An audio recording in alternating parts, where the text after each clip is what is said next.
Hey, Dude, what's this is good? legendary link up potentially of all time. It's been a minute, dog. How you been? Excellent. I see we both have long hair now. Yeah, dude. You gotta be like Samson, you know? You can't be tempted to cut it. Bro, I feel like that's where the power comes from. It's a sign of you've lived some life, you've had some experience. No doubt, no doubt. I always have like a moment anytime I get it all like chopped. I'm like, I feel like something's missing, you dig? How do you handle it though? Because I mean, mine's the same way. Like it gets so in my face. I don't really have a style, so it's a little unruly. Dude, it switches up every day. Sometimes it'll be in the front, sometimes I'll flip it up like that and just gotta like have it back like the lion's mane type shit. You feel me? It probably fits in California though. Yeah, definitely. There's way more just kind of open expression type people, you feel me? Like there's a lot of people just doing whatever they want. I'm like, that's that's what's up. There's also it's kind of crazy. There's mad like lake culture, like not even joking. I've seen multiple trucks straight up have the Lake of the Ozarks dragon on the back windshield, like literally like you know classic like dad sunglasses, got the sports cap on, got the whatever team they're representing today, and they're like, all right, get the kids in the truck, we're going to the lake, we're gonna go into get some jet skis today, go on the boat. And I'm like, wow, I thought California would be a little bit different, but that kind of vibe is still maintains, and I gotta respect it. It kind of gives me a little homesickness. Have you ran into people who know what Lake of the Ozarks is now because of that Netflix show that came out, and you're like, Yeah, I'm actually from there. yeah, no doubt. I actually sometimes I'll be like, yo, it's honestly not too far off. Like, sometimes it's not too far off, but yeah, definitely. It's kind of funny how that is what we are known as now. Yeah, people look at me whenever I say Lake of the Ozarks, and they're like, "Oh, like, are you okay? Was it really The like that?" Yeah, I mean, it's probably like what people like hear when they think like, oh, you're from St. Louis. Oh, are you okay?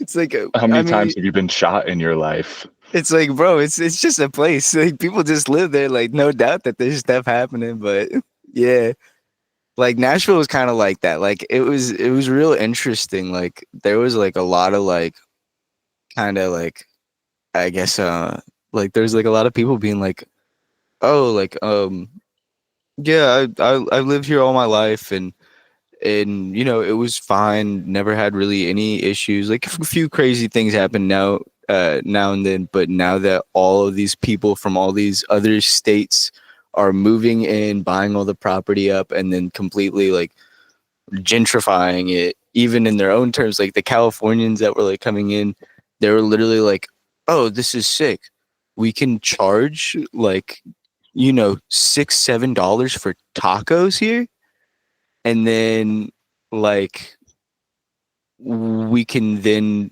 charge people $8 an hour for their salary. And it's just like, yo, like what is this exploitive mindset? You came from a place where you're just giving people $20 an hour, and you're like, I want to cut it in half, and I want the prices to stay the same. And so it was just like a lot of that. And then like also when that stuff happens, that's when crime really starts to pop off. Like Mm. the first few years I was there, it was chill. It was chill as hell. And by the time we were leaving, like we could not go to Walmart literally a mile down the road without like getting into like two or three near car accidents just because people were being reckless and dumb. People would literally there was like road rage incidents happening every day where people were just getting popped nonstop. And it was because partially they passed a law where they made it so if you are not a felon and you are over the age of 18, you can walk into any gun store and buy a handgun. No background check. Yeah, I think it's like that here too. And I'm like, yo, don't know if that's the move. And I'm like, I'm all for, people getting their concealed carries and having that on me. I got that Tom Martin blood in me. You dig? I gotta always have that mindset. I'm like, what if there's a robber coming in? You gotta have a shotgun in case that happens. But I'm all for that. But now it's just like literally what was happening is people would come up to kids being like, yo, I'll give you double the amount of money if you go in there, buy this gun for me, give it to me. And then that happens, and then people are getting popped nonstop. It was like, ooh, really not fun. Was that your first stop? Let's give people a little background. We are Yeah. from the same town, Camdenton, Missouri, which is Yeah. just, I mean, in the grand scheme of things, a dot on the map. And I guess because we hadn't connected in so long, when I first heard your music, I just thought, no way, that is who this guy became. And I was so fascinated by it and excited by it. Because it was like, dang, just a kid from Camdenton, Missouri. And now I'm hearing you in my headphones, and I'm like, this is some of the greatest hip hop production I've heard in my entire life. Thank So I you. guess, Thank you. like, walk me through where we left off. Was Tennessee your first stop after you left Missouri? Yeah.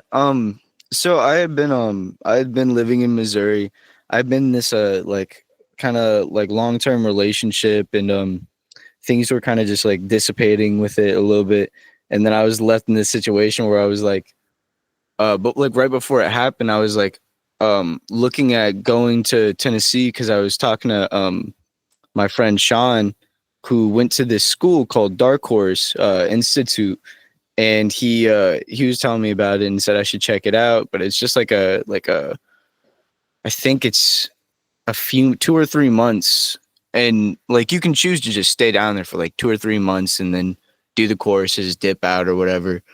But they had an audio engineering course and stuff, and I had been doing music since like high school, but it was like pretty amateur. The first thing I started out was low key. I was getting into these like deep, weird, like online music. I was telling you some like deep, weird, esoteric communities and stuff. I was getting like heavily into the vaporwave scene, like right. Honestly, people would say like its death was 2012, 2013, but it was like 20. Really, the death was like 2015. But I was really getting into it in the 2013, 2014 era, and I had found this weird online like music venue. It was like literally the COVID music venue before that. It was called the first one that was like big was called SPF 420. And like it had hella heads on there that were like kind of that later took off and were like producing for the biggest pop artists and stuff. Like even have you heard of Young Lean and like Yeah. Blaby and all that? Like a lot of their producers and a lot of them, they were just hanging out in these like little online music kind of like venue type things. And I was chilling in this one for a while, and like they put me onto hella music. I was getting into DJ Rashad and stuff, bro. Oh, dude, Tech Life, bro. Oh, that gets me excited. Do you listen to like Footwork at all? Bro, you've thrown so many artists at me that I've I'm just been sorry. like, wow, I haven't been exposed to any of this cool stuff, and I'm so glad that you have, just because I'm learning so much. It's just like music. Like at one point, it just kind of became like I became like a sponge to it. Like I was always like all right in school when I first like started out as a little kid. I wasn't doing too good. I was getting in trouble a lot. I did not have the best grades. You feel me? I was in the whatever our special reading learning program was. And then like after I got adopted and shit, like literally the year after, my like reading score went to college level, and like I was like, oh yeah, I just didn't care about any of this shit. And then like it kind of became a while before I really cared too much about school. Like I had to have like a cool ass teacher that got me into that shit. You feel me? And so like when I got better teachers, like I would get more into whatever they were into. And sadly, like the best teachers were all in the music. So I was chilling with well, I shouldn't say his first name. I was chilling with the choir teacher a lot, and he was, teaching me all sorts of things. And I remember it was like around middle school. I made it to the like national the whatever the regional in the entire southwest of the United States. I was like in the top like vocalists, and I was started like, oh shit, that maybe it isn't in my head, and I'm like feeling like I'm good at singing. Maybe I am. Like maybe this is some type shit. And I was chilling with do you remember Jacob Smith? I believe so. Bro, he makes music, and he's been making music for a minute. But he was making a lot of like music in high school, and he and I were hanging out a lot. And he was also in a lot of the same genres. He liked a lot of vaporwave, but he was more into the electronic side of stuff. And I liked a lot of electronic, but like I liked a lot of the weird stuff. I liked it to be like kind of like, I don't know, it had to get me grooving in a certain way. And so like I started getting into these weird online music communities, and the first genre I ever produced in was this. It was essentially you had to sample obscure YouTube videos that had less like than 100 views. It was using this Whoa. app, and it was like essentially like really weird plunderphonics where you're like sampling someone's real estate listing that has 10 views. Yeah, like crazy stuff. But like they would use the weirdest like generic like chime music, and then when you're forced to just like, oh, how do I manipulate this sample? Like, how do I get this person talking? Like, how do I turn this into something usable? It really makes you go, oh, there's a lot of methodology in this. And then, with me, I was like, oh shit, I'm going to spend all my time at school, literally like listening to music and like plotting on music shit. And like I would literally bring my laptop into class, and I had a few classes where the teachers were like, yeah, he knocks the whatever he needs to do out in like the first 10 minutes. And like, I could carry with like A's and B's. So it was like I didn't really think about college too much, because I was like, that's gonna be a lot of fucking money. And I've had like quite the poor mindset in a lot of ways. And I was like, I don't need to have too much debt in that type of situation. So I after I got into the like that weird music scene, started producing that shit, I got deeper into vaporwave. And then like you read one artist and they say like, oh yeah, I got my like main inspiration is this Belgian 70s pop group that only people in Belgium know about. And you go, what the fuck? All right, I'm gonna peep that, I guess. And then you listen to it and you go, okay, this is crazy. Yeah. And then so it's like you just keep going down the trees, and as they sprout out, you see every single leaf. And then you start to like recognize like, oh shit, 5 of these artists all have a background in this one artist. Like like even like Lil Wayne, like a lot of modern rap and shit goes back to Lil Wayne. A lot of current rap right now goes back to Lil B, goes back to fucking what's his name?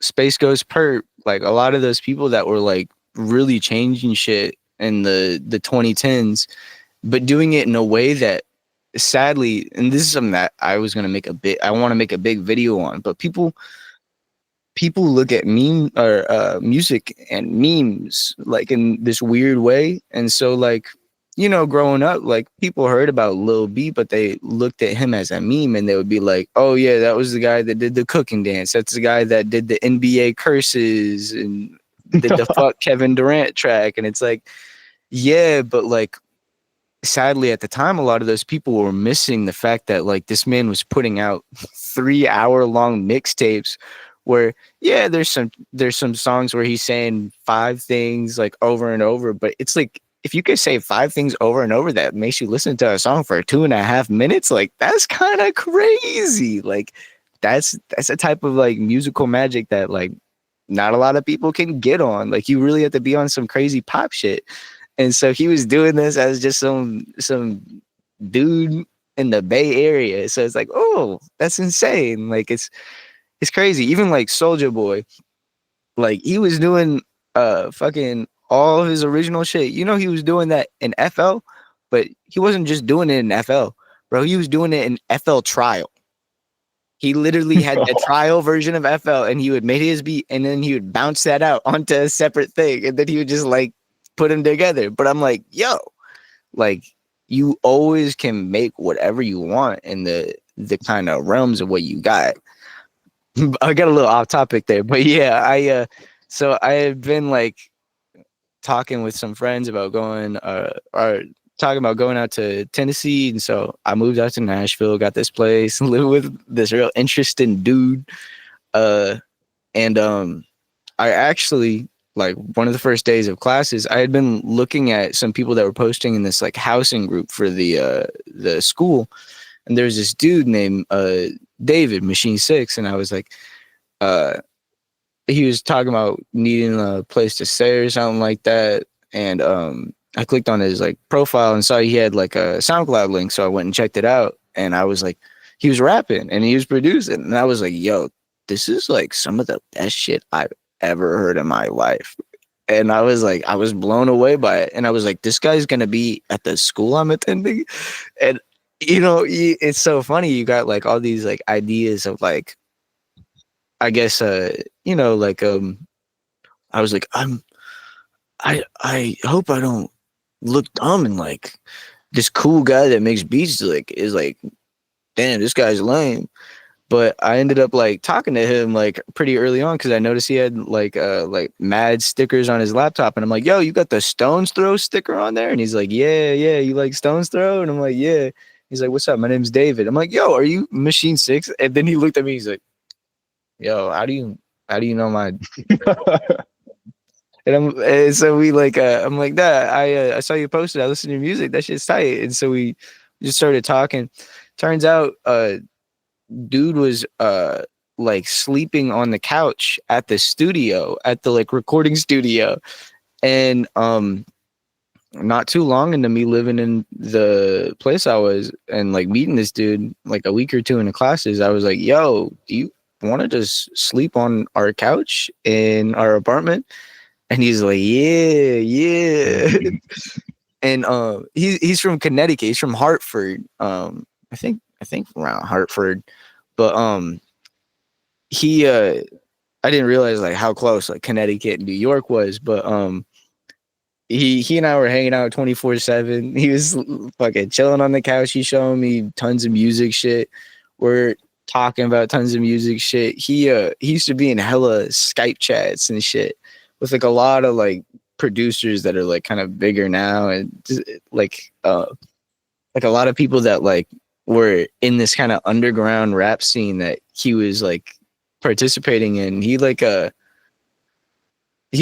and like lived with us throughout the entire school kind of era, and like we'd been working on music, we had been shooting some shit, like we'd even like, I had a Canon Rebel that I would like take pics and shit on, and then I got on this little like kind of like label thing that one of his homies started up that he was on, called Stealth City Records, and I dropped a few tracks on there. I should probably dig those up, forgot about that shit. But and like there were some really hella talented people on there. Shout outs to, I think he's passed away now, pretty sure he has, but shout outs to Go Pseudo. Yeah, shout out. That dude was he was an excellent producer. He I think what's that fucking dude's name? There's a rapper that scammed me. Yo, public beef right here. Right here. You heard it fucking first, folks. Air it out, bro. He didn't know that this was coming. Go yard. Baby, go yard. You don't know it's coming, buddy. $200 out of me and my buddy John's pocket, bro. Me and my buddy John, we both we'd worked so hard to get that $100 each, bro. And we sent you that money, bro. And you were supposed to rap on that verse, bro. Universal experience, by the way, getting scammed by somebody in the early days. Yeah, for sure. I feel like everybody, you gotta learn at some point. But that dude, Baby Goyard, like I think maybe he has a bigger hit now, but back in the day, his biggest hit was produced by Go Pseudo. So kind of kind of dirty that you did that, but That's an no, experience that will teach you though. And yeah, it for it sure. at least taught me like we should keep this in the family. Like if you got a circle of a couple solid people, let's just run with them. We don't need a bigger name to validate us. True, but you also one thing that I've learned being as psychic as I am, if you invest in an artist early, you get some beats from them right when you know like, oh, they're gonna be somewhere Yeah. big. I've been sitting on some beats from this dude that he's getting written up everywhere right now. Like, oh, yo, I can keep the Google Meet going in the Google Chrome. That's crazy. Yeah, this guy's doing like shit on NTS. He's part of like a good record label. He gets lots of plays now.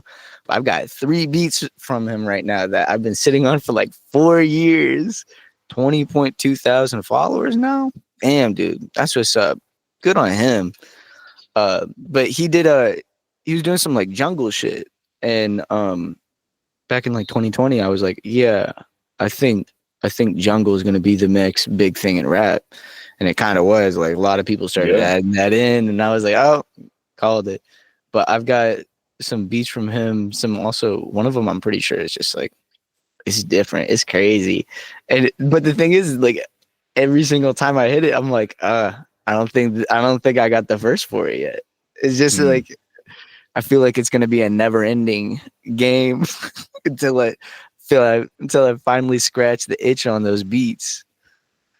Let's talk about that though, because it's kind of a decent segue. I do want to get back into the rest of your story of Yeah, your of life, course, but of course. I I hear For a Better Tomorrow, and it has changed the way that I write because every single line that you wrote on that project is so perfect that it's made me feel like I got to dig even deeper into my own soul and find out what do I really want to say. So how do you, I guess, overcome that, like the perfectionism or finding that flow state to where it just works? Does that make sense? Yeah, absolutely. Also thank you for all the kind words. I think a lot of it is nothing can be forced. You can never force writing. You can't if you go and you say I'm going to write right here, this is going to be the thing, it's not going to come. You can't like nature doesn't like that. You dig? You got to let it just happen. And I wish I had some better words, cuz sometimes like it really felt like a lot of this stuff was just like it was it was just source. If I could say it, like it just felt like energy. I just had shit coming up. Smoked good, you know. Sometimes I was not eating good. Like there were a few tracks like during there like where I was like especially when we moved back out to Texas, we were so poor. We were struggling and like I literally like we couldn't get chicken. We couldn't get like any type of proteins like that. We were having to eat what the fuck is that shit called? We were having to eat lentils. We were having to eat hella lentils that we were getting from the from like the food pantry. And so like that was like a big inspiration too. But like I think a lot of it was just like tapping into whatever needed to come out at that moment Hmm. and not filtering it and like not like thinking about any of it. If that makes any sense. I think sometimes people think about like the lyrics and they go like, how do I make this rhyme with this? And it's like I feel like if you got the truest shit that's coming from the heart, like it'll rhyme itself. Like it's just like you got to get the stories, you got to get the pain, you got to get that shit out. like I mean, I'm trying to even tap back because a lot of those tracks I had been doing like there's one or two tracks that like I had dropped back in like I want to say like 2020 and maybe even 2019. Like they were you could see like a progression of like a lot of like the kind of just different segments of dealing with like a lot of like a lot of recollection, a lot of like resurfacing on like my life. And you know, I mean, we're both like are you 20? You're 28. You're probably Yes. coming up on 29 this year. It's hard not to be kind of blown away by that. It really you hear people say constantly when you were younger, like, oh, time flies when you get older. But it makes you realize, oh shit, there's almost like, for the lack of a better term, don't a Lemurian time barrier that exists from the age of 0 to 18, from the time you are in the womb to 18, where you are in a modified sense of time, where things, Hmm. especially as you're younger, they drag on because there's so much more for you to engage with in the world and absorb and like and all, like there's so many, I don't know, there's so much meandering and nothingness that can last forever in the best way. You know, like think about how many times you're just in the woods, just doing nothing, hitting a damn tree with a stick going, yeah, I'm like in Lord of the Rings, bro. Like that type shit. And so it's you get those like beautiful moments and everything. You go, oh, Yeah. 18 years. And then I'm thinking about like, okay, 10 years ago, which would be like half of that 18 years, that which is like it felt like forever. That was 2015, which really doesn't feel too long ago. That's when I like was getting done with high school and trying to figure this shit out. And like, oh damn, it's been a decade. But not saying that like I haven't had many experiences and everything during that time period, but those experiences get minimalized in your sense of time. And I think it's because of you know, you get, you know, financial situations, you got to worry about housing, you got to worry about families and all this shit. And all these other responsibilities start to overlap your sense of time in a way where you're like, well, yeah, you don't, how am I supposed to get a house in a decade? You know, how am I supposed to have that shit paid off in a decade? I got to be really grinding for that or something like that. And it's like, damn, you know, I feel like, not to shit on our parents, but low key, they had it good when they could just get a low down payment on a house and get that shit started and kind of like really experience like a decade or two and have it stretch out a while, because it feels like a decade or two does not stretch out the way it did in the from like the 60s to the probably to about 2010 to 2015, when social media and our sense of time got disrupted with the cellular phone age.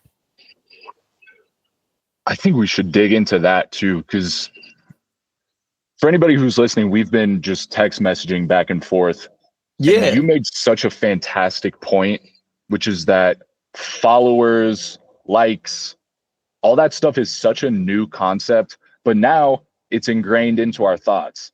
And it does play a part into the things that we create, because whatever you create, you want to toss it up on social media. And that's some form of validation. But I just love what you said, which is that from the beginning of art until now, this is a very new concept. So I think people would get a lot from hearing your thoughts on, I guess, what is good.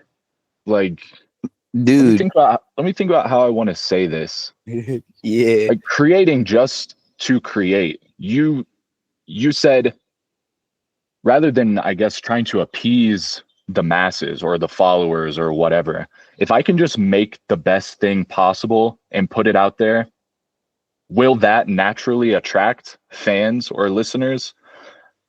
I guess just I cue me into kind of how you think about that. I think so. The thing is, right now, it is the biggest obstacle in music. People are trying to play this motherfucking algorithm, and that shit is not the key. Why? I mean, these computers, all these things, they were tools that were like created. We created them to be tools for us. They were supposed to serve us in our methods of creation. And I felt like music creation, we were really hitting a beautiful stasis with that, like interspersing our own interactions into it. But now, like, through the gamification of Instagram and social medias and all that shit, like the computers are kind of like gaming us, and they're like, Yes. there's this thing called technology. You should look into it. It's a really great concept, but essentially, like, we're doing all this shit for a whole lot of nothing if it's Hmm. all for all those plays and everything. And it's like you said, it's just for like these kind of self-validations and these like emotions and a lot of different fucking dopamine releases and Oh shit. yeah. And honestly, I sometimes I'm bad at replying to you because I literally pull up Instagram in the browser because I cannot have that shit on the phone. If I have that shit on the phone, I'm gonna be looking in there. I'm gonna be looking at dumb shit for no reason. That's And smart like, though. and that shit, like, low key, you spend like an hour on there, and like, whether you realize it or not, like, that shit could be burning through that kind of like that energy that you might need to do something that you want to do in the day. And it's like, Yes. and like a lot of that shit kind of like ends up just like leading back into the like self of music. And sorry, I got a little off topic there. Going back to like the kind of sense of art and everything, I think we gotta we gotta abandon our ideas of what good music is in terms of plays, because I think people really think like, oh, you are not a good musician. I'm not interested in you if you don't have like more followers a month or whatever. And like all these like weird kind of senses of like, well, if they aren't doing them motherfucking numbers, then how am I supposed to be invested in them? And it's like, bro, have you listened to some of the boo boo ass rap that's in the fucking top 50 to top 100? It's garbage. So I'm like, okay, if this is the stuff that is getting like, if this is getting money, this is getting plays, then like, I don't fucking need money in plays, man. Like, if this is like, if this is what it is, then that's not that's not music to me. That's just getting a bag, which honestly work. Like, get that bag. I'm all about people getting their money, but I'm not about all this AI bullshit. And like, the thing is, we could have even done it in a way where we were not training these models on our own music, and we were just training them on like concepts of music. And that's what Mm. I wanted. I wanted to train like these AIs on concepts of music and what they think of ideas, like how like you can give text to them and how they can turn that text into audio, and then using those weird waveforms as like progressions of music. But then people were like, nah, what if we put it through every single pop artist of the last 300 years, and then it makes them man, you may have seen it on that one channel. I had a video where I was listening to the Udio Yeah. AI. Wild. And that was like probably 2 years ago or something now. Hmm. That's crazy, dude. That shit pissed me off. I was like, and it really is addicting. It's hard not to go, yeah, I want to generate this song where it's an old-timey song where someone's singing about like blowing up a McDonald's. That sounds funny. And it's like, yeah, I can have that in a minute. How long would that have been with an artist? And it's like, well, maybe we should put more thought into like the music that we're listening to and like kind of cultivating. So when I had that kind of click, I was like, oh shit, I need to cultivate my own experience. I was like, Mm. okay, I'm gonna drop my iPhone. I had like the iPhone 11, and I was like, none of the iPhones in the last like 10 years have looked any better or any different. I was even looking at, maybe I'll get an older iPhone, like an iPhone like 7 or something like that, something that I can barely use. And then I was like, oh shit, I found this like HTC, or no, maybe it's an LG. I can't remember with all this the Android shit. But the thing with this thing, it's got a dedicated DAC, like a DAC. So like when you play music through it, it sounds really, really, really good. And like you can like crank the volume and like kind of push it way beyond. And I was like, okay, that's really all I care about. If the only thing I'm using my phone for when I'm at work is like listening to podcasts or like videos or music, all I care about is having something that makes my music sound good. So I'm like, yeah, it was $50. So I'm like, I'm gonna have my music, my podcast, whatever app, and then don't need nothing else. And then when I started doing that, I was like, oh shit, this is nice. I can download my music again. I can drag in the FLACs. I got the FLACs. I got the waves, bro. I don't got none of them MP3s. I got the highest format. When you get that higher format, you go, I was listening to music like through a rusty tin can, essentially. You start getting that kind of like, oh damn, I wasn't experiencing the music. And then you start going, okay, maybe I need to download this album that everybody's talked about, and I like from 30, 40 years ago. I need to try that out, figure out what's going on. Like I got into I liked the Beatles when I was younger, but I was never like super like they're the best band in the world. I never thought that shit. I was like, they make good pop tracks, but I think like for the most part they're fine. But I got into Paul McCartney's McCartney 2 a while back, and I was like, this shit is crazy. You know much about that record? I've listened to a lot of Beatles, but not that. Dude, check that one out.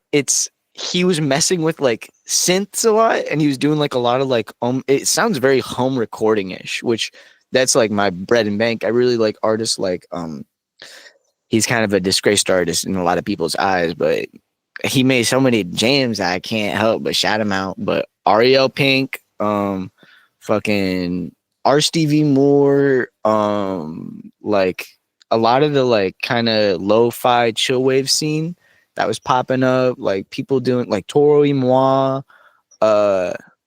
Washed Out. I was getting really into that in high school, that like really dreamy kind of like it could be slowed down, kind of disco-y type of stuff, very funky, but it almost has like a psychedelic shimmer to it. It's like I think I got like synesthesia, and it's like when I hear that kind of music, it's like I'm almost like seeing like a fucking Pokemon holographic foil card in my head, and they're just like spinning it around.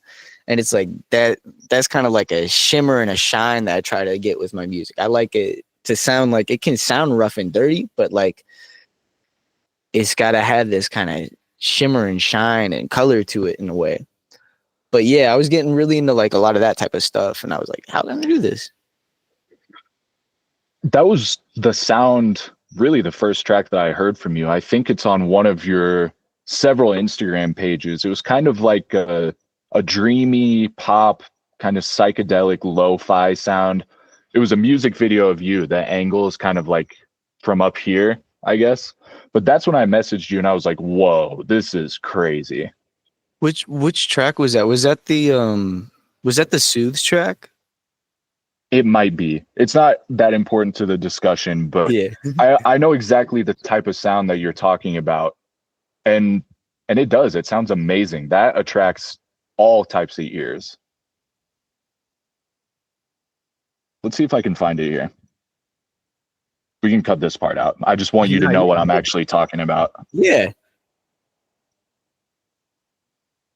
Thank you for hopping on here with me, by the way, bro. This is so badass.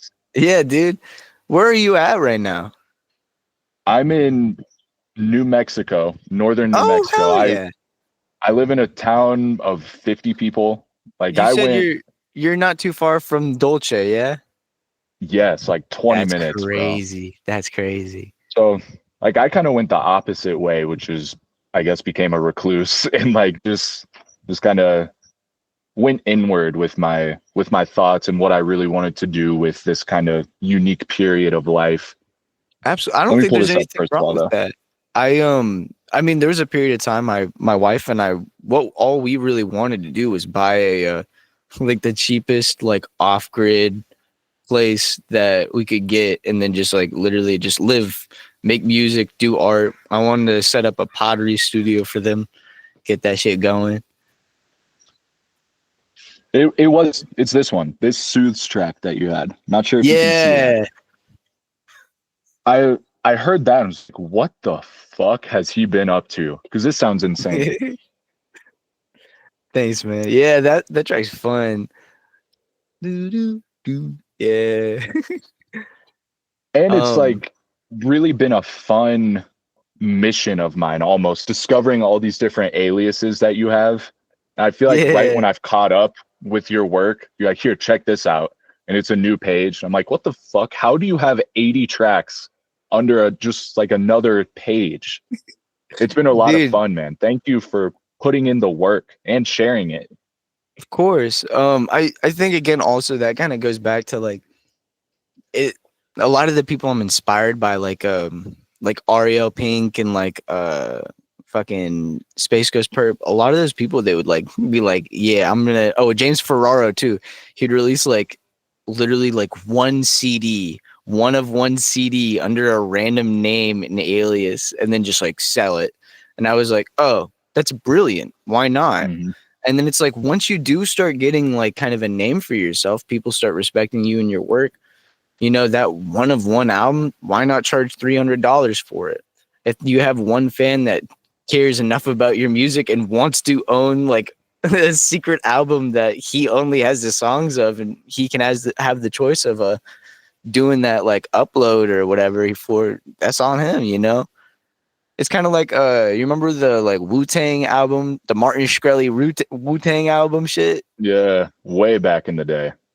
Yeah, I won't lie, I was kind of impressed by that. I really wished that NFTs had gone down that path.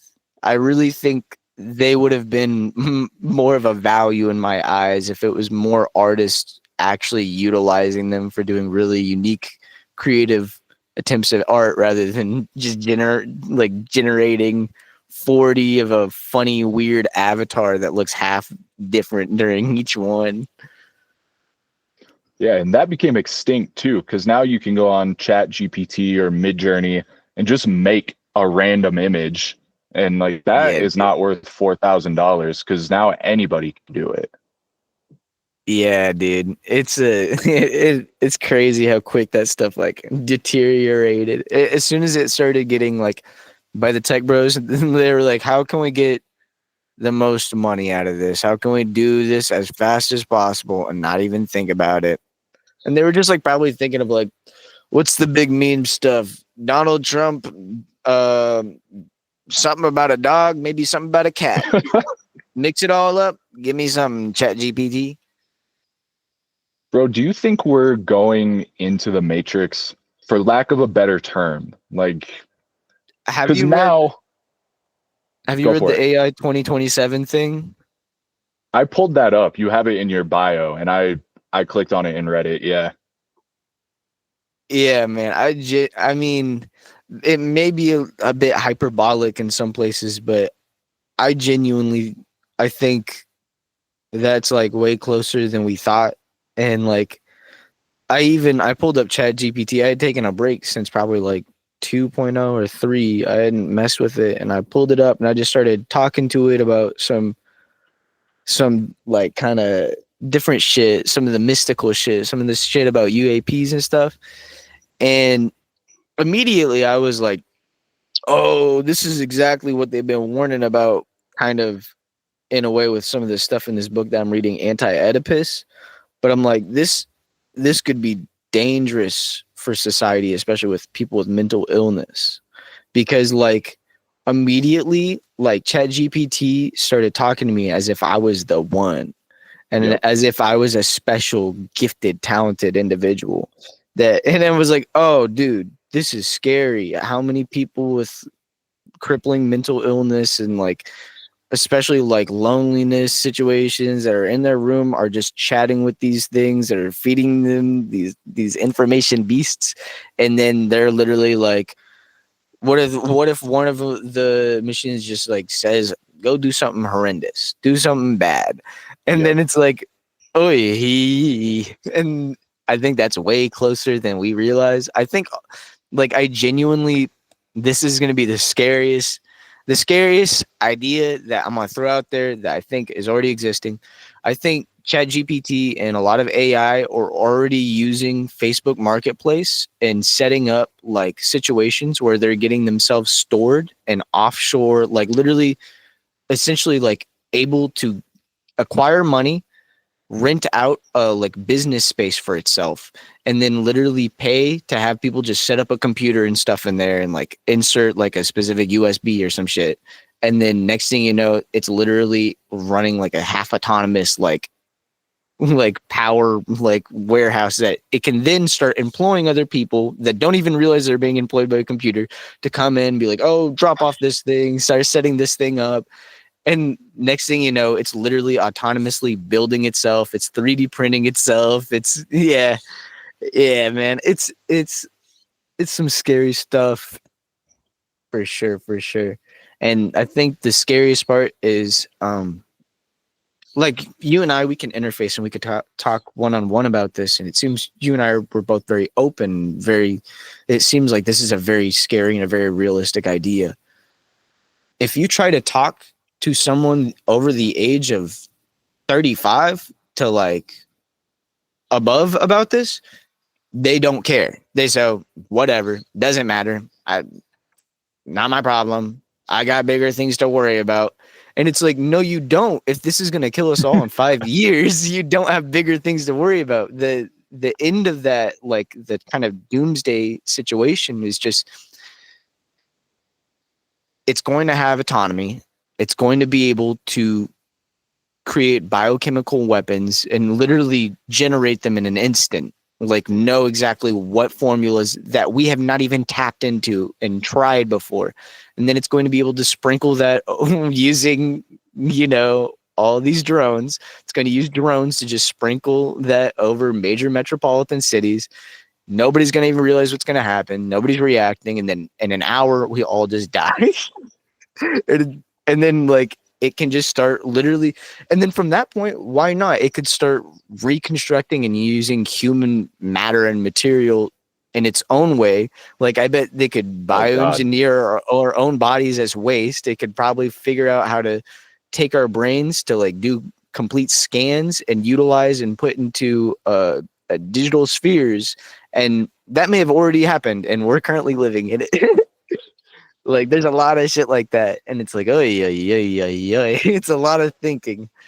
I try not to get too caught up into it because you can just think for days and days and days, and the scariest part is a lot of this stuff has been being talked about and has been presented as an idea for 20, 30 years, and it's like, yeah, hey, that's been maybe what's been happening for this long. I'm fascinated by 1984, just how that actually became accurate. Like there will be a screen that is in your house at all times. It is watching you at all times. And you're actually pretty pumped up about it. Like you have no problem with this surveillance at all. And that just happened. Experience it. Yeah, that happened in like 10 years time. And now we are all roped into it. I've seen some stat that's like an insane percentage of Reddit conversations are now bots. Yeah, literally, not only that, bots coming from an Air Force military base. So to me, that's like, when does the internet become unusable? Because with the sheer amount of content that an AI can generate, don't you think at some point the internet just gets flooded with quadrillions of tokens of AI text, and then the humans are just completely drowned out? If I'm gonna be honest with you, dog, I think it's already here. I've been tapping out. I've been tapping out of so many internet. I can't even like, I won't lie. I was getting into the TikTok thing for a bit just because I was like, it really is the most, for the lack of a better term, the best and the worst social media. Yeah. But like, there were way too many conflicting points of view in the comment sections. You'd go into like one comment section and people are being transphobic and like being like, these people are fucking ruining the United States. You go in another comment section on a video and people are being racist for some reason. And then you go into another comment section on a viral video and people are going, this is beautiful. This is the humanity that we need to see. And I was like, a social media platform should not have this many views all operating within like one apparatus. Like, this is so chaotic and scary. Like, there is no direction in any of this. People are getting completely just kind of like, people are just getting emotionally stretched for no reason. Yo, hold up one second. I'm gonna go. Yeah, absolutely. I'm gonna go grab my laptop charger real quick. Absolutely. I'm gonna do the same. You got me? Yeah. Bro, the Wi-Fi gods are actually being pretty good to us. This never happens, by the way. They're blessing you, bro. What Wi-Fi you got? I have Starlink, but I was about to say, you got the Elon Musk. It's so hit or miss that I'm just running off of I'm an Android guy too, by the way. I love that you pulled that out. Like there's nothing better than like a 10-year-old Android phone. Dude, the photos are wild on it. I love, and also for some reason it shoots in RAW. Like, I can edit it like I'm shooting like on a nice camera, you know, like a DSLR. Yeah. I'm like, I can't do that in an iPhone at all. Bro, your footage from that retro camera, like that footage is crazy looking. Thank you, man. Go ahead. Even the way that you like pull from vinyls and the cassettes, which we should talk about too, because it's so sick. But like your homage to, I guess, our childhood, like the 90s, is so dope. And it stands out now because everything looks the same. So when you do throw it back to that kind of older tech, it stands out. I think part of it was, I also, when I was younger, I grew up with my grandma watched me a lot when I was younger. Shout out to Phyllis. May she rest in peace forever. But she was always watching some old ass TV, and she was always putting on some old ass music when we were in the car. So like, I grew up only listening to like the oldies when I was in the car with her, and when I was in the car with my mom, we were listening to fucking Eminem, we were listening to 50 Cent. So like, I had this weird like mashup where I was getting the full experience of like being entrenched in the like late 90s, 2000s, kind of even like alt rock. My mom was like really into Jane's Addiction. And I remember seeing the CD for I can't remember what album it is, but it's got these two twins and their heads are on fire and they got their titties out. And I remember being like, this is so scary and I'm so confused. But I really liked Jane's Addiction, the music, and I didn't put the two and two together. That was like, oh, that's that CD. So I was getting like a weird musical experience, but I felt like that kind of definitely had an impact on me and my like what I do now. Like, even watching Golden Girls and watching like older sitcoms and stuff like that. I was watching weird, like I was watching Columbo, and I was watching all sorts of stuff that I really love the way that analog ends up kind of colorizing everything. It's like you can shoot anything analog and you can take the dumbest picture and it'll still end up beautiful in a way. And I'm like, damn, why have we gotten away from that? You know? I mean, we haven't really, if you look at movies like Oppenheimer, shit, that's all still shot completely analog in the highest form of analog film possible. But yeah. How do you actually pull from a vinyl, get it into your DAW, and then work with it? Is that something that you do? Yeah, I'll give you exactly how anybody can do this. So, first off, I imagine most people have like some type of interface. So, you know, you got to put you got to get the sound of whatever you're putting into like whatever like interface you're using.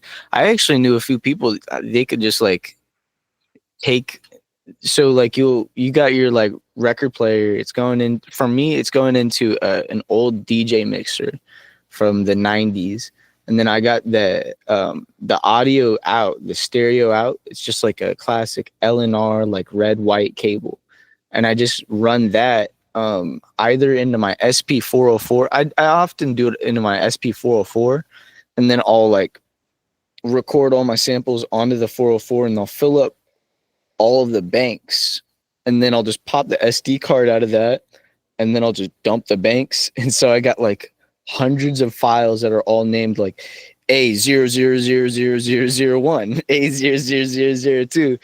And then so that also makes sometimes in a good way and bad way Ableton stuff really interesting, because sometimes it'll get confused and it'll be like, yo, I don't know where this track is. I'm gonna look for all the tracks named this. And then so you can start going through sometimes even on old pre-existing tracks, and you can start trying out different samples and seeing like, oh, how does this fit into this track that I've already built and put out? But what would it sound like if the entire main sample of it was completely a different thing? So I'll just kind of fill it up and just have like mad banks. But you can do either that, or you can just go straight into your like your microphone port would be like your like one, you know, your one or your two. You could do like a stereo out, or just do like straight into it, do it mono. Dog, I guess let's back up again. Just because your production is, I feel like sometimes people who are brilliant don't actually realize they're brilliant, so they need a little bit of like prodding to say like, okay, how do you actually do what you do? So like your production, just walk us through like how you think about a sample, how you think about, like you said the term the earworm, The like trying to earworm, find yeah. those 4 bars or so, like, because some of the people who listen to this are into the same stuff that we are: music production, vocal, Yeah. audio engineering, all that. Like, let's say you're sitting down at Ableton and you're going to make a beat with a sample. In your ideal world, if it goes perfect from A to B, like, how are you thinking? Damn. I was actually, I won't lie, I was producing right before we started this interview, and let me open up my session just to look at what I had last, just kind of visualizing it. I think, Perfect. yeah, you know what I've been doing? I actually, this is funny, but I realized, I'm like, damn, I got mad discography. Like I got mad songs. I think if I wanted to right now, if I get bored, I can just start sampling my own work. Yeah. So recently I've been just pulling up like a track that I made back in like 2019. What's this shit? And then going in and then like finding, usually it's just a segment, just something that like catches my ear. And then usually I'll cut the exact kind of point, like, oh, this is the start. Do, do, do. Cut it right there. And then from there I get it. Ableton has this like it has like a really weird warp and stretching type of like mechanism. Honestly, if you get the chance to try out Ableton, definitely advise it, because like it really can change how you want to approach music, because you can kind of build it in any way you want. But you can take like literally a sample that is like 1 second, like a, you could stretch that 4 bars, and then if you want you can repitch that, so now you got it going, and then I could go, and then I could stabilize that. I break that, as I freeze it, and I have that 1 to 4, like that 4 bar. Now if I wanted to, I can right click on that. I literally make a MIDI track, and then I put that like throw it into a MIDI track in a way that I can play it like it's a sampler. And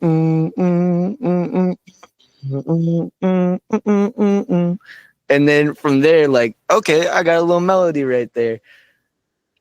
cut that, freeze it, kind of have that in place, have it looping, be like, okay, let's go into, maybe I'm feeling like this is more of like a lazy drum type of chop, like get a little sample, like a just start throwing that in there, stretching with the time, adjusting the pitch and stuff to see if that will like kind of make it fit in perfect. See if I need to stop it at a certain moment when it feels like it's the right pitch, that kind of like the right timbre, it kind of melds together in a way. I kind of put it in. Now I don't know if this is the best advice, because this is how I personally build a lot of my tracks. And I know there's mad people that are probably going to hear this and be like, that is the wrong thing to do. You should never do that, which I've learned in my time, especially when I was in audio engineering school. Do not listen to anybody that says, that's not how you do this. You have to do it in a very certain way. That's not going Bingo. to. That shit is wrong, bro. Everybody that is listening to this interview, I want you to go after this interview. I want you to pull up the album Co-Vamp by Space Ghost Perp, produced in 2020 or dropped in 2020. Probably produced it before then. That is still way too ahead of its time. People are still going to be wanting to do that sound. It's not the most popular album in the world. It's probably, I haven't looked at the views, but he's still got probably some crazy views. But literally, you will hear things on that it's gonna be like, how did you do this? And like some of that shit, I think like one of the tracks, I straight up think he had recorded half the track, literally with a single mic, like in the studio, prepped. Like imagine you got like your speakers in front of you, and you're just rapping in front of the speakers, no microphone in front of you. You're just rapping into the speakers, and you have a microphone behind you recording just you interacting with the speakers. He has a track that sounds like that. You're hearing only the room noise, and then it just keeps going, and then suddenly halfway through he just somehow like pulls the mix straight into what he was recording in the DAW that was not the room noise. It's like boom, boom, boom, boom. It hits so hard. It's crazy, dude. That's the type of thing you got to realize, like, oh, these people are operating within guidelines, and they're not only that, they're operating in guidelines that they built in the 80s and the 90s and the 2000s. And it's like, I learned a good bit from audio engineering school. Love my teacher, but more of the stuff that I learned was just from hanging out with friends during that time period, interacting with other musicians, and literally just like having time to put into music to understand my own sound and what I wanted to craft. And I felt like, honestly, I tell people all the time, I had someone recently tell me, I think I'm gonna go to audio engineering school. I said, bro, save your money. You could take, literally, if you're gonna drop 15 bands on a school like that, bro, take five bands right now. If you got that 5 bands, go look. You can buy literally the best shit right there. Here, you literally, like, you could get the craziest interface of all time. You could get some crazy ass Atom Audio speakers. You could get a high-end MacBook if you think that's the shit that's gonna make you pop. I won't lie, bro. I produced my shit on a Razer Blade from 2017 that I've put like 4 or 5 different batteries into because they constantly blow up because they get so hot in there. and and right now, I don't know if can I put it low enough. I don't think I can. I'm on a ThinkPad, a ThinkPad L15. You know, like the ThinkPads you get at school or at a business. Yeah, that's what I'm on. That's the type of shit I prefer to produce on, bro. Even wow. I was looking recently. I was like, I want to get like a ThinkPad from 2010, 2011. I want to throw a copy of FL Studio from around that era, maybe even older on there, and only work within those constructs. Mm-hmm. I think people don't realize how important limits are. If you're that's one thing that I realize is if that's the thing that fucks me up if I'm trying to make music. If I put too many VSTs, if I have too many choices for things, I'm not gonna know where to start. I'm gonna just meander and not do jack shit. You sent a dope video too, which I should link in this description.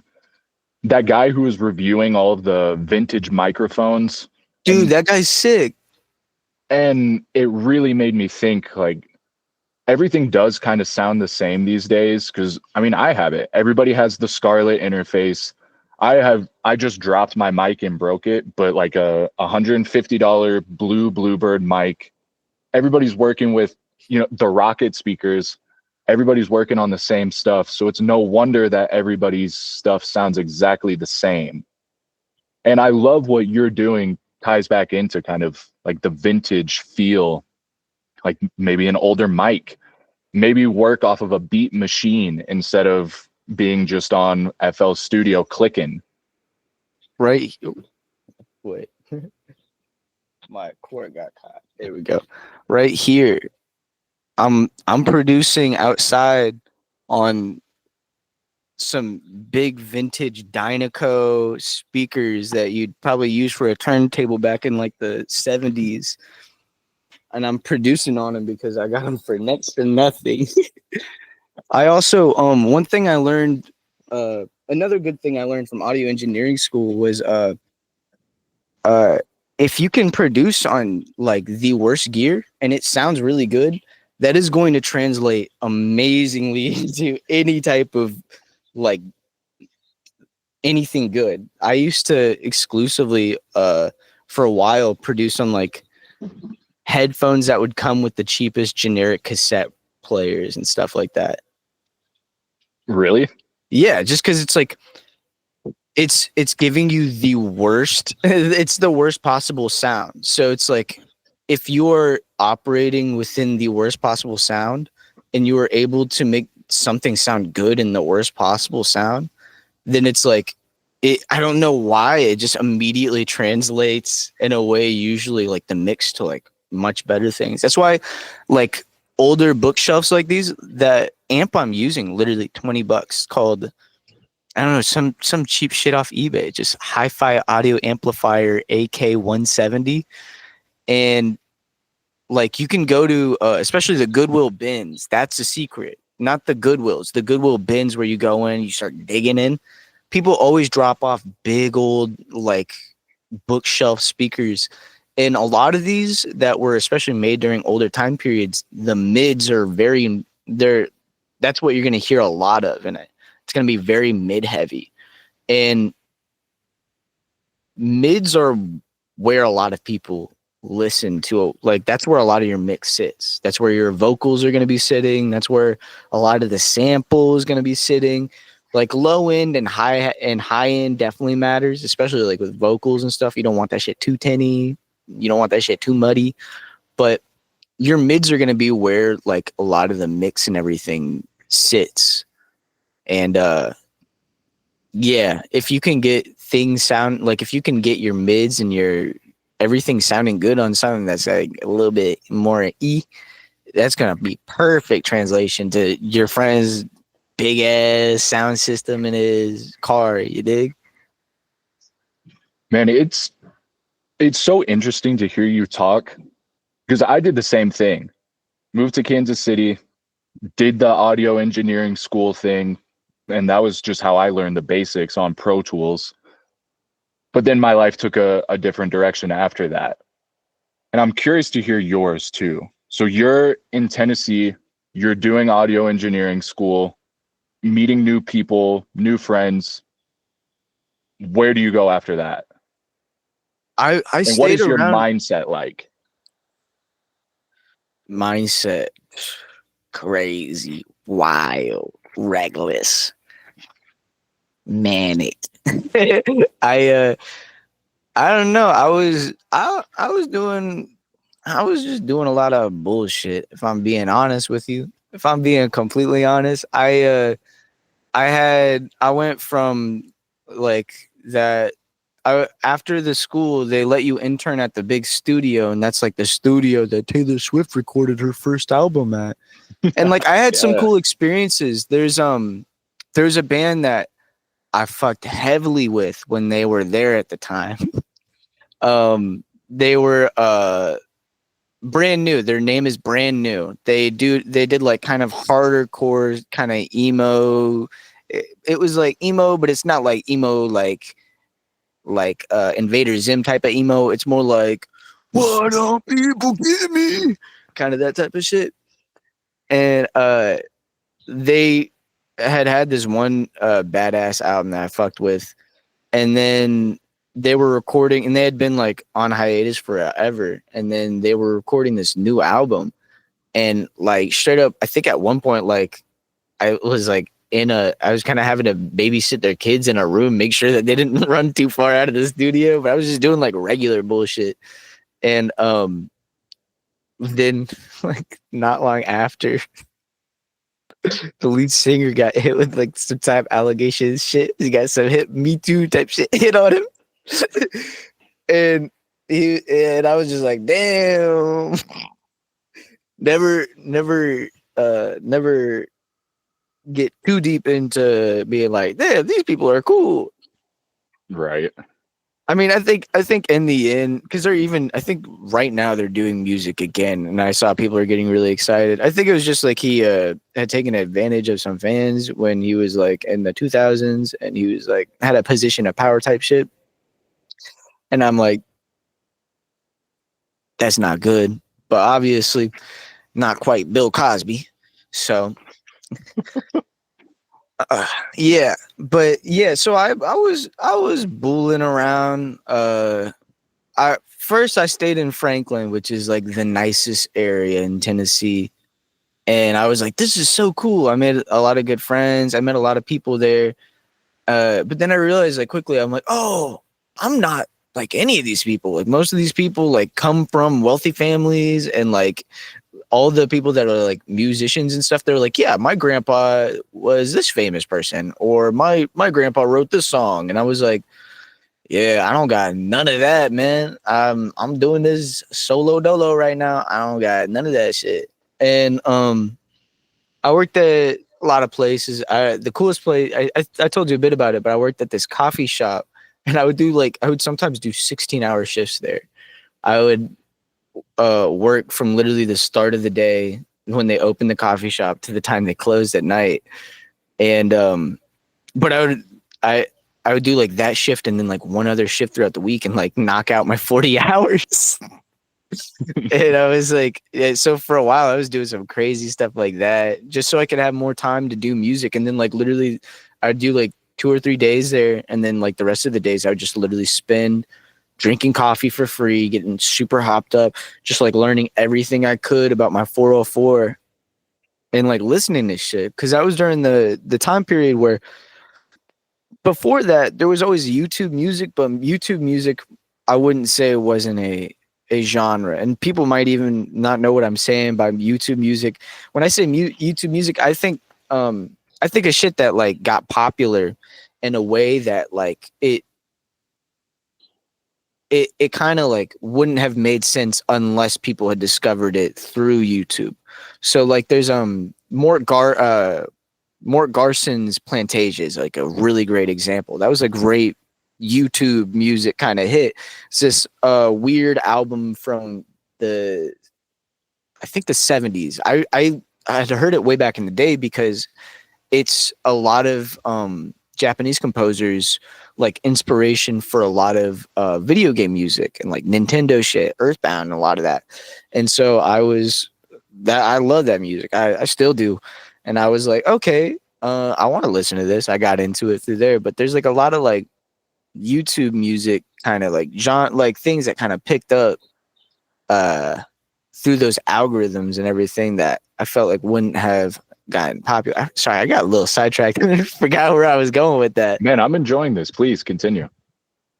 But yo, is there any way we could put this pause on this for like 15-20 minutes? Bro, let's just wrap it up. We can do a part 2, part 3, part 4, 5, 6, 7, literally at any time in our existence. You've Okay. already I mean, freaking blessed us. I would honestly even, I mean, like I said, I'd be down to do a part 2, and even like in a bit today if you want to like have a bigger thing. I just realized what time it is. I think I got to take my wife to work. Dude, life comes first. This is just like sharing knowledge, catching up with people that I haven't seen in 10 years. Man, like you truly blessed me by just jumping on here. So thank you. I'm learning Oh, thank so you, man. much from you. I'm enjoying talking, bro. I haven't chatted about music like this in a minute. It's really Dude, nice. because it's hard to find time with people where you're like, yeah, I can open up, I can share my experiences, which are dope. And I have gone through like a lot of fucked up shit in order to gain this knowledge. So I'd like to share it.